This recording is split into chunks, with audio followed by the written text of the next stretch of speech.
Hello students,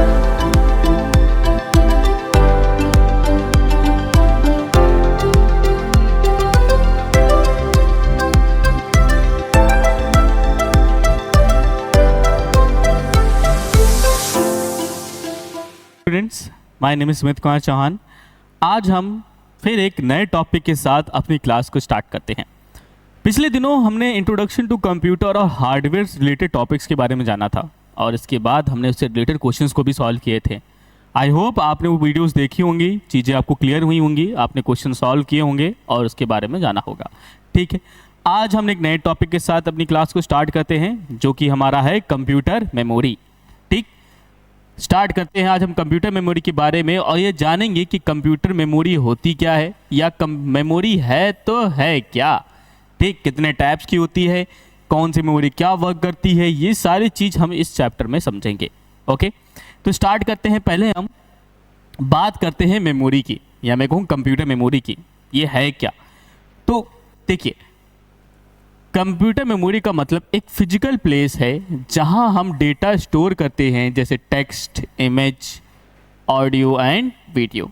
बड़ी simple language में कह दिया कि कंप्यूटर मेमोरी क्या है भाई, एक फिजिकल प्लेस है जहां पर हम डेटा को स्टोर करते हैं। ठीक, या मैं आपसे एक सिंपल तौर पे कहूं कि मेमोरी क्या होती है। मेमोरी वो एक डिवाइस है, मेमोरी या फिर वो एक चीज़ है या थिंग है जहां पर हम डेटा या इंफॉर्मेशन स्टोर करते हैं। ठीक, और ये जो डेटा इंफॉर्मेशन स्टोर हो रहा है ये परमानेंट भी हो सकता है, टेम्प्रोरी भी हो सकता है। ओके, तो ये कह देना कि भाई वो डेटा या इंफॉर्मेशन को परमानेंटली स्टोर करता है तो मेमोरी कहलाएगा, नहीं भाई, गलत बात है, ये हो ही नहीं सकता। ठीक, और ये कह देना कि भाई वो डेटा और जो भी इंफॉर्मेशन हमारी है उसे परमानेंट स्टोर नहीं करता, टेम्प्रोरी करता है, ये भी गलत बात है। ठीक है, तो क्योंकि मेमोरी हमारे पास दो टाइप की आती है, एक तो परमानेंट होती है, एक नॉन परमानेंट होती है, मतलब टेम्प्रोरी होती है। ठीक, तो चलो ये जरा समझा जाए कि भैया परमानेंट मेमोरी कौन सी है और नॉन परमानेंट मेमोरी कौन सी है। ओके, तो पहले तो हम इसकी बात कर लें कि जैसे मैंने कहा मेमोरी क्या है, हमारे कंप्यूटर की वो फिजिकल प्लेस है जहां पर हम डेटा को स्टोर करते हैं। एक क्वेश्चन बहुत छोटा सा बन जाता है कि कितने टाइप के डेटा को हम मेमोरी में स्टोर कर सकते हैं। बहुत ही सिंपल टाइप का क्वेश्चन आपसे पूछेगा, तो कितने टाइप को डेटा को हम स्टोर कर सकते हैं भाई हम। एक तो हमारा हो गया इमेज, हम इमेज को एज ए डेटा के तौर पे स्टोर कर सकते हैं मेमोरी में। दूसरा क्या होगा भाई हमारा, टेक्स्ट। तीसरा ऑडियो एंड लास्ट वीडियो। ठीक, तो मतलब हम इतने टाइप की डेटा को स्टोर कर सकते हैं अपने कंप्यूटर मेमोरी में, या कहूँ अपने स्टोरेज डिवाइस पे। इसे स्टोरेज डिवाइस भी कहते हैं हम लोग। मेमोरी हमारी क्या है, स्टोरेज डिवाइस तो है जिसमें किस पर्टिकुलर कुछ ना कुछ हम स्टोर कर रहे हैं। ओके, तो बात करते हैं कि भाई कितने टाइप की मेमोरी होती है हमारी। तो मेनली देखी जाए तो दो टाइप की होती है, प्राइमरी और सेकेंडरी। ये दो टाइप की मेमोरी होती है। कहीं कहीं आपको इसके साथ एक और मेमोरी देखने को मिलेगी, कैश मेमोरी।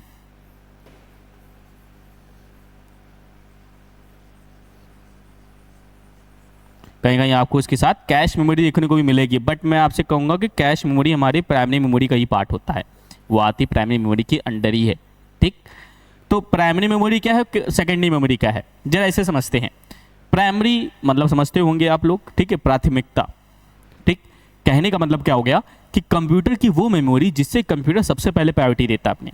ठीक है, जैसे कंप्यूटर स्टार्ट हुआ तो कौन सी मेमोरी सबसे पहले एग्जीक्यूट होगा, या कौन सी मेमोरी सबसे पहले वर्क करना स्टार्ट करेगा। ठीक, या फिर जब भी कंप्यूटर कोई काम कर रहा होगा तो सबसे पहले किस मेमोरी से कांटेक्ट करेगा, या सबसे पहले किस मेमोरी से कम्युनिकेशन करेगा। ठीक है, तो प्राइमरी मेमोरी हमारी कंप्यूटर की वो मेमोरी है जिससे कंप्यूटर सबसे पहले कांटेक्ट करता है या सबसे पहले कम्युनिकेशंस करता है।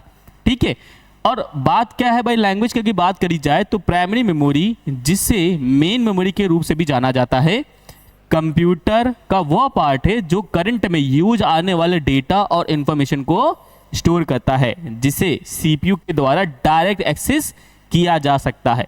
डायरेक्ट एक्सेस, वही कहने का मीन हो गया कि सीधे तौर पे कम्युनिकेशन कर लेना। ओके, तो प्राइमरी मेमोरी हमारी कैसी मेमोरी हो गई, एक ऐसी मेमोरी जहां पर करंट टाइम में, जो करंटली टाइम में आप जो भी डेटा आप यूज कर रहे हैं या एक्सेस कर रहे हैं, वो डेटा वहां पे स्टोर होता है।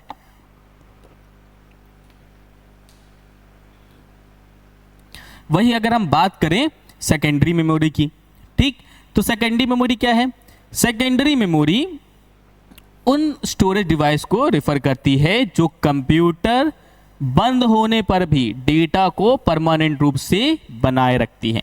कहने का मीन क्या हो गया कि देखिए मैंने आपसे कहा ना कि परमानेंट होती है, एक नॉन परमानेंट होती है मेमोरी। ठीक है, यह हम लोग एक लैंग्वेज यहाँ पे एक वर्ड यूज करी जाती है, वोलाटाइल और नॉन वोलाटाइल मेमोरी। ठीक, तो जो हमारी प्राइमरी मेमोरी होती है ये वोलाटाइल मेमोरी होती है। कहने का मीन क्या है, एक ऐसी मेमोरी जिसमें डेटा तब तक रहेगा जब तक आप पावर सप्लाई दे रहे हैं। जैसे कि पहले टाइम पे क्या होता था, अब आज के टाइम पे क्या है, लैपटॉप हमारे पास है, इन्वर्टर लगे है घर में, तो लाइट बैकअप रहता है, पावर बैकअप रहता है। ठीक है, पहले के टाइम में ऐसा नहीं होता था।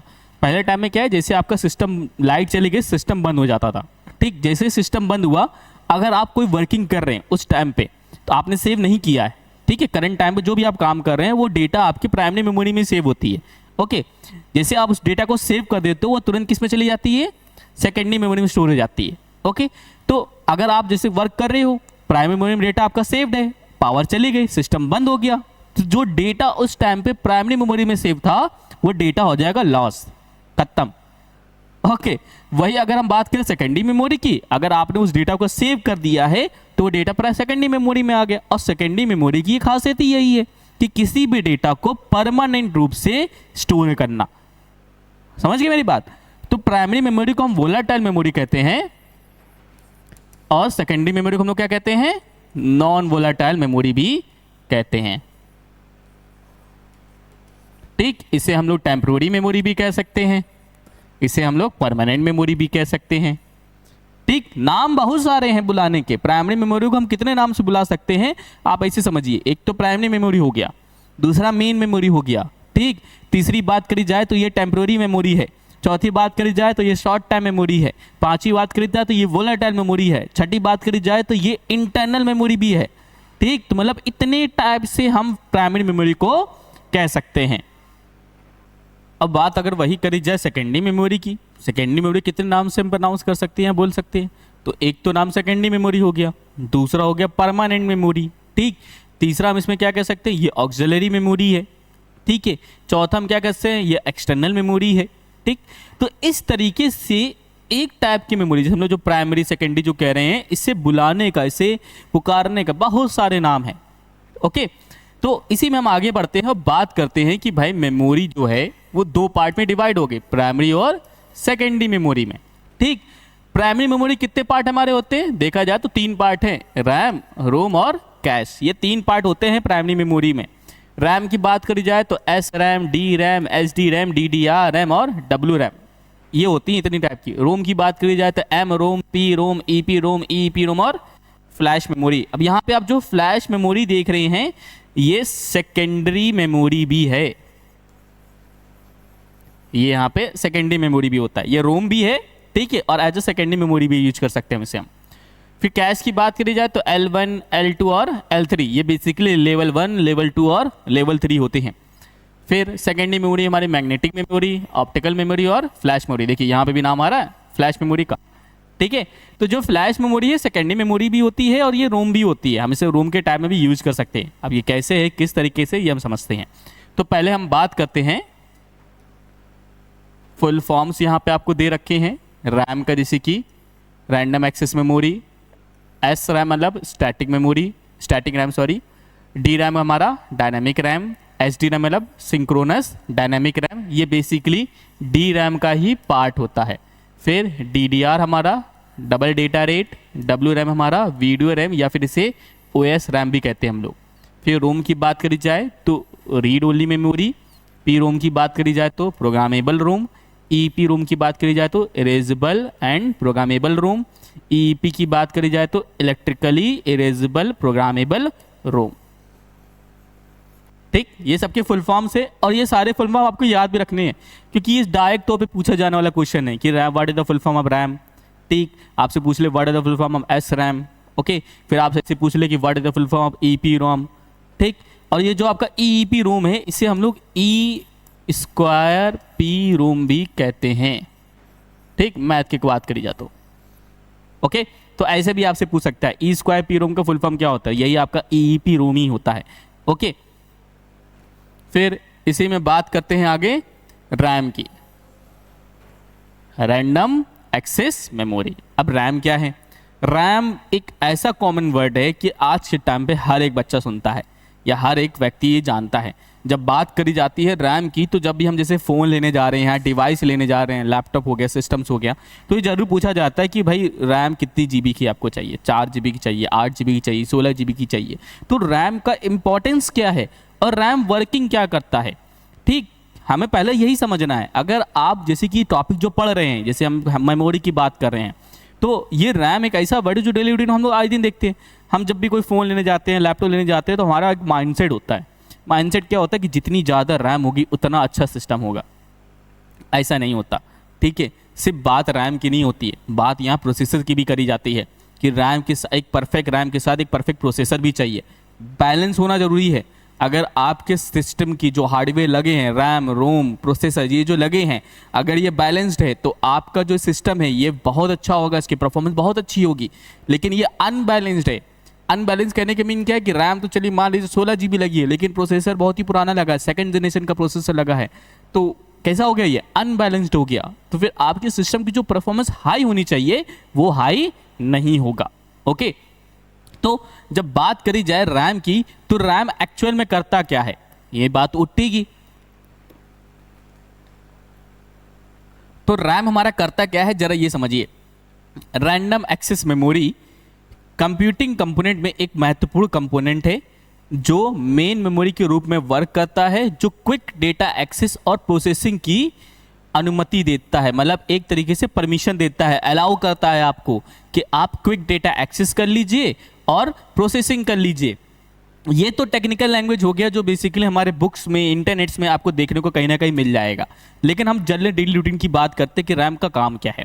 ठीक है, आप ऐसे समझिए कि आपका एक डिवाइस है जिसमें आपके 8 जीबी रैम लगा है। ये 8 जीबी आपका रैम लगा है। आपने क्या किया, करंट टाइम पे जैसे एफबी आपने स्टार्ट किया। ठीक, तो सबसे पहले क्या होता है, ये जो आपका फेसबुक है ये रैम में जाके लोड होता है सबसे पहले। ठीक है, रैम का काम ही यही है, किसी भी एप्लीकेशन या सॉफ्टवेयर को एग्जीक्यूट कराना, रन कराना, ये रैम का काम होता है। आप जब भी कोई भी एप्लीकेशन या सॉफ्टवेयर को रन कराते हो तो सबसे पहले रैम में ही आके लोड होता है।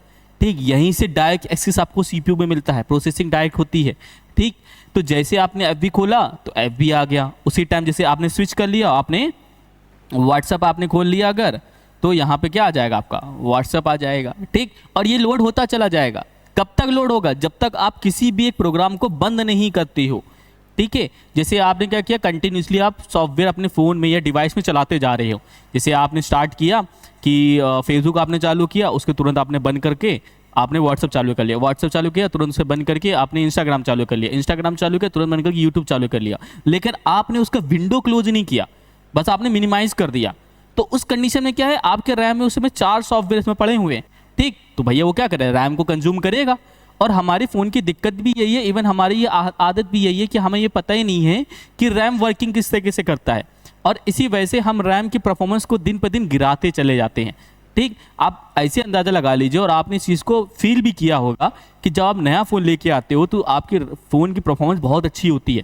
आप हैवी सॉफ्टवेयर जब चलाते हो बड़े आराम से चल जाता है। लेकिन जैसे जैसे फ़ोन पुराना होते चला जाता है वैसे वैसे क्या होता है, वही सॉफ्टवेयर जब दोबारा चलाने जाओगे तो सही से नहीं चलता, आपका फ़ोन लैग करना स्टार्ट करेगा, फंसने लगेगा। रीज़न क्या है कि रैम की जो वर्किंग होती है हमें पता ही नहीं है, और हम रैम पे एक तरीके से लोड डालते चले जाते हैं, तो जिसके वजह से उसकी परफॉर्मेंस गिरती चली जाती है। धीरे धीरे क्या होगी, इसकी परफॉर्मेंस गिरती चली जाएगी। तो हमें ये समझना होता है रैम की वर्किंग को। तो आप जब भी कोई भी पर्टिकुलर सॉफ्टवेयर चला रहे हैं, एप्लीकेशन चला रहे हैं, तो उसकी विंडो को सीधा क्लोज करिए पूरी तरीके से। वो बैकग्राउंड में भी नहीं चलना चाहिए। आपने क्लोज किया बैकग्राउंड में, जैसे आपने उसे बंद किया तो जो आपके रैम में वो लोड था वो वहाँ से हट जाएगा। फिर उसकी जगह कोई दूसरा सॉफ्टवेयर जो भी आप उस टाइम पे चला रहे होंगे या यूज कर रहे होंगे वो आके लोड हो जाएगा। ओके, आई होप आप रैम के बारे में समझ गए होंगे। ठीक, रैम करता क्या है, रैम बेसिकली का सीधे सीधे समझिएगा, रैम का काम है किसी भी सॉफ्टवेयर या एप्लीकेशन को एग्जीक्यूट कराना। एग्जीक्यूट कराने का मीन क्या है, आपको क्विक डेटा एक्सेस देना और उसे प्रोसेसिंग करना। ठीक, ये रैम की बहुत इंपॉर्टेंट चीज़ होती है, अगली बार से आप याद रखिएगा। ठीक, रैम की टाइप बात कर रहे थे हम लोग, S RAM, D RAM, DDR RAM और डब्ल्यू रैम, ये रैम्स होती हैं इतनी सारी। तो अब जरा ये भी समझते हैं कि ये रैम क्या है, कैसी वर्किंग करती हैं, इनके यूजेस क्या हैं। बात करी जाए एस रैम की, स्टैटिक रैम। अभी स्टैटिक रैम क्या है जरा इसको देखा जाए तो एस रैम प्रत्येक बिट डेटा को स्टोर करने के लिए ट्रांजिस्टर के कॉम्बिनेशन का यूज करता है। आमतौर पर यह फ्लिप फ्लॉप कॉन्फ़िगरेशन में 6 ट्रांजिस्टर का उपयोग करता है, जिससे यह डेटा को कंटिन्यूसली रिफ्रेश करने के लिए नीड के बिना रखने की अनुमति देता है। यह स्ट्रक्चर एस रैम को पावर सप्लाई होने तक डेटा बनाए रखने में इनेबल बनाती है। अब देखो एक चीज जरा यहाँ पे बात की है तो बहुत सारी चीजें, लेकिन एक चीज यहाँ पे बड़ी कॉमन सी है जो मैं आपसे पिछले टाइम पे भी कह रहा था, अभी थोड़ी देर पहले मैंने आपसे कहा। यहाँ देखिए क्या कह रहा है, पावर सप्लाई होने तक डेटा बनाए रखने में इनेबल बनाती है। कहने का मीन क्या है कि जब तक आप पावर सप्लाई कर रहे हैं तब तक आपका डेटा बरकरार रहेगा। जैसे आपने पावर सप्लाई कट किया, डेटा क्या हो जाएगा, चला जाएगा, लॉस हो जाएगा, खत्म। ठीक, तो कहने का मीन क्या है कि एस रैम एक ऐसी रैम है जिसमें टोटल जो बिट्स होती हैं, आपका जो डेटा है वो बिट्स के फॉर्म में स्टोर होता है एस रैम के अंदर। ठीक है, और ये करता क्या है कि जैसे आपने जो डेटा आप स्टोर करते चले जा रहे हो तो ये फ्लिप फ्लॉप कॉन्फ़िगरेशन के 6 ट्रांजिस्टर की मदद लेकर, ठीक, आपके डेटा को कंटिन्यूसली स्टोर करता रहता है, जिसके वजह से होगा क्या कि आपको अपने सिस्टम रिफ्रेश करने की रिक्वायरमेंट नहीं है। ठीक है, जैसे होता क्या है कि कई बार होता है जैसे हम काम जो कर रहे हैं, एक बार आपने सिस्टम रिफ्रेश किया तो उस टाइम पे जो डेटा लोड था वो हट के दूसरा डेटा आ जाएगा, फिर दूसरी बार आपने रिफ्रेश किया फिर जो डेटा लोड था वो हट के तीसरा डेटा आ जाएगा। तो ये जो आप चेंजमेंट देख रहे हो ये चेंजमेंट ना हो, आप चाह रहे हो जो डेटा मेरा लोड हो रहा है वो लोड होता रहे, मुझे सिस्टम रिफ्रेश करने की रिक्वायरमेंट ना है। ठीक, और सिस्टम रिफ्रेश करने के मीन क्या है कि जैसे सिस्टम पे कोई लोड आ जाता है, हैवी सॉफ्टवेयर जब चल जाता है सिस्टम पर लोड आ जाता है तो सिस्टम स्लो चलने लगता है। ये ना हो इसके लिए हम करते क्या है, एस रैम का इस्तेमाल करते हैं। एस रैम क्या करता है कि डेटा को कंटिन्यूसली लोड करता रहता है और इसमें आपका होगा क्या कि आपको सिस्टम को बार बार रिफ्रेश करने की रिक्वायरमेंट नहीं होगा। लेकिन ये कब तक होता रहेगा, जब तक आप पावर सप्लाई दे रहे हो। आप पावर सप्लाई जब तक दे रहे हो तब तक वो डेटा लोड करता रहेगा, उस पर कंटिन्यूसली वर्क करता रहेगा। जैसे आपने पावर सप्लाई कट किया, डेटा गया, खत्म, फिर आप देखते रहिए। ओके, तो कैरेक्टरिस्टिक्स की बात करी जाए एस रैम की तो एस रैम डी रैम से तेज है क्योंकि इसमें रिफ्रेश साइकिल की रिक्वायरमेंट नहीं होती। जैसे मैंने आपसे कहा भाई मुझे रिफ्रेश करना नहीं है बार बार, तो मेरा जो टाइम वेस्ट होगा या मैं कहूँ जो भी मेरे वर्किंग में जो स्पीड कम होगी वो नहीं होगी, मुझे बार बार रिफ्रेश नहीं करना। दूसरा कॉस्ट, इसकी कॉम्प्लेक्स आर्किटेक्चर के कारण यह मोर एक्सपेंसिव है, मतलब महंगा है। इसका जो आर्किटेक्चर या इसको जो डिज़ाइन करा गया वो थोड़ा कॉम्प्लेक्स है, जिसकी वजह से कैसा है ये महंगा है। वही अगर बात की जाए यूजेस की तो आमतौर पर सीपीयू और अन्य हाई प्रोसेसर एप्लीकेशन में कैश मेमोरी के लिए यूज किया जाता है या डेटा और क्विक एक्सेस इनिशियलाइज करता है। ठीक, कहने का देखो क्या कह रहा है, जितनी भी सीपीयू हैं या फिर अगर हम हाई परफॉर्मेंस के एप्लीकेशन को यूज कर रहे हैं तो वहाँ पे एज अ कैश मेमोरी के तौर पे इसका इस्तेमाल किया जाता है, कैश मेमोरी के तौर पे। ठीक है, समझ गए। वही अगर हम बात करें डी रैम की, अब डी रैम क्या है, तो डी रैम मतलब हमारा डायनामिक रैम। ठीक, जरा इसके बारे में पढ़ते हैं। डी रैम प्रत्येक बिट डेटा को एक इंटीग्रेटेड सर्किट के इनसाइड यानी भीतर एक अलग कैपेसिटर में स्टोर करता है। एस रैम के विपरीत डी रैम को स्टोर्ड इंफॉर्मेशन को बनाए रखने के लिए समय समय पर रिफ्रेशिंग की रिक्वायरमेंट होती है। जैसे मैंने आपसे भी कहा कि भैया मुझे बार बार रिफ्रेश करना पड़ेगा, अगर हम रिफ्रेश नहीं करते हैं, जैसे हमने रिफ्रेश नहीं किया तो डेटा क्या होगा, चेंज होता जाएगा, बदलता जाएगा। ठीक है, तो डी रैम जैसे अगर आपके सिस्टम में है या डी रैम अगर आप इस्तेमाल कर रहे हैं तो आपको डेटा अगर उसको बरकरार रखना है तो बार बार में सिस्टम को रिफ्रेश करना पड़ेगा। वही अगर हम कैरेक्टरिस्टिक्स की बात करें तो स्पीड कैसी हो जाएगी, कम हो जाएगी। क्यों कम हो जाएगी, क्योंकि रिफ्रेश साइकिल की नीड है, इसे बार बार हमें रिफ्रेश करना पड़ेगा डेटा को मेंटेन करने के लिए। फिर कॉस्ट कैसी हो गई, एस रैम की तुलना में लेस एक्सपेंसिव और पर चिप अधिक डेटा स्टोर कर सकता है। ठीक, कहने का मीन क्या है कि एस रैम की अगर कंपेयर की बात करी जाए तो ये सस्ता होता है, प्लस उससे ज़्यादा डेटा को ये स्टोर कर सकता है। यूजेस की बात करी जाए कंप्यूटर और अन्य डिवाइस में प्राइमरी मेमोरी के रूप में इसका इस्तेमाल किया जाता है। ठीक, समझ गए। वही हम बात करें आगे हमारी DDR RAM, double data RAM. ठीक, अब ये हमें बड़ा अच्छे समझना है। ठीक, क्योंकि जो आपका DDR रैम है आज के टाइम पे जितनी भी लैपटॉप कंप्यूटर्स जितने भी आ रहे हैं उन सब में DDR रैम का ही इस्तेमाल किया जाता है, सब में। अब क्यों ऐसा है जरा ये भी समझते हैं। देखिए क्या कह रहा है आपसे, DDR रैम या डबल डेटा रेट रैम एक प्रकार की वोलेटाइल मेमोरी है। ठीक, जैसे मैं आपसे पहले कह चुका हूँ कि प्राइमरी मेमोरी हमारी वोलेटाइल मेमोरी होती है, मतलब एक ऐसी मेमोरी जिसमें डेटा परमानेंट स्टोर नहीं होता, ठीक, जिनका उपयोग आमतौर पर कंप्यूटर और इलेक्ट्रॉनिक डिवाइस में किया जाता है या तेजी से डेटा एक्सेस करने की परमिशन देता है, जिससे इंटायर सिस्टम की परफॉर्मेंस में सिग्निफिकेंट इंक्रीज होती है, मतलब इनकी वृद्धि हो जाती है, ठीक है। कहने का मीन क्या है, ये तुरंत एक्सेस प्रोवाइड करेगा बिना किसी डिले के, ओके, ना ही इसमें कोई रिफ्रेश साइकिल होता है जिसके वजह से उसको डिले होना होगा, ओके। तो ये क्या है, एक ऐसी मेमोरी कि जो आमतौर पे आज के डिवाइस में जितने भी इलेक्ट्रॉनिक डिवाइस हैं या कंप्यूटर्स हैं उनमें इस्तेमाल किया जाता है। क्या करता है, ये क्विक डेटा एक्सेस की परमिशन प्रोवाइड कर देता है, जिसके वजह से जो इसकी परफॉर्मेंस होती है वो इंक्रीज कर जाती है, ठीक। कुछ की फीचर्स यहाँ पे दे रखा है मैंने DDR-RAM का, कि double data rate DDR-RAM clock signal के बढ़ते और गिरते बोथ एज पर डेटा ट्रांसफर करता है। कहने का मीन क्या है, ये दोनों तरफ डेटा ट्रांसफर करता है, एक तरफ डेटा अगर रिसीव हो रहा होगा तब भी और डेटा सेंड हो रहा होगा तो तब भी, दोनों तरफ करेगा, ठीक। वही अगर बात करें जिससे single data rate SDR RAM जैसे पुराने मेमोरी टैब्स के कंपेयर में डेटा थ्रू आउट प्रभावी रूप से डबल हो जाता है। पहले के टाइम पे जो हम लोग रैम इस्तेमाल करते थे सिस्टम में, जैसे SRAM जो हम यहाँ पे कह रहे हैं SDR RAM, वो सिंगल डेटा रेट होता था, मतलब एक टाइम पे एक ही डेटा को वो थ्रू आउट करता था, या तो वो भेजेगा या तो वो रिसीव करेगा, लेकिन यहाँ पे दोनों हो रहा है, इसीलिए इसका नाम कैसे पड़ा, डबल डेटा रेट, ठीक। इस कैपेबिलिटी के परिणाम स्वरूप हायर बैंडविड्थ और फास्टर प्रोसेसिंग स्पीड होती है, ठीक है। भाई डबल डेटा रेट है तो कुछ तो फायदा होगा, क्या फायदा होगा, कैपेबिलिटी इसकी हायर हो गई।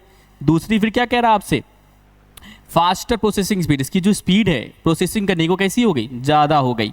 और एवोल्यूशंस की बात करी जाए तो आज के टाइम पे जो हम सिस्टम्स में देख रहे हैं, 5 टाइप के हमारे सिस्टम्स, या मैं कहूँ आज के जो जनरेशन के जो कंप्यूटर्स आ रहे हैं उनमें 5 टाइप के आप DDR-RAM को दे सकते हैं, ठीक। कौन कौन से, DDR5, DDR4, DDR3, DDR2 और DDR1, ठीक। इतने टाइप्स के आप देख सकते हैं। नॉर्मली तौर पे अगर आप जैसे लैपटॉप या फिर सिस्टम से लेने जाते हैं नॉर्मली तौर पे, तो आप DDR4 तक के रैम को जरूर देखेंगे, ठीक। लेकिन जैसे आप कोई हाई परफॉर्मेंस का लैपटॉप लेके आ गए हैं, हाई परफॉर्मेंस का सिस्टम लेके आए हैं, तो उसमें आप DDR5 देखेंगे, ओके।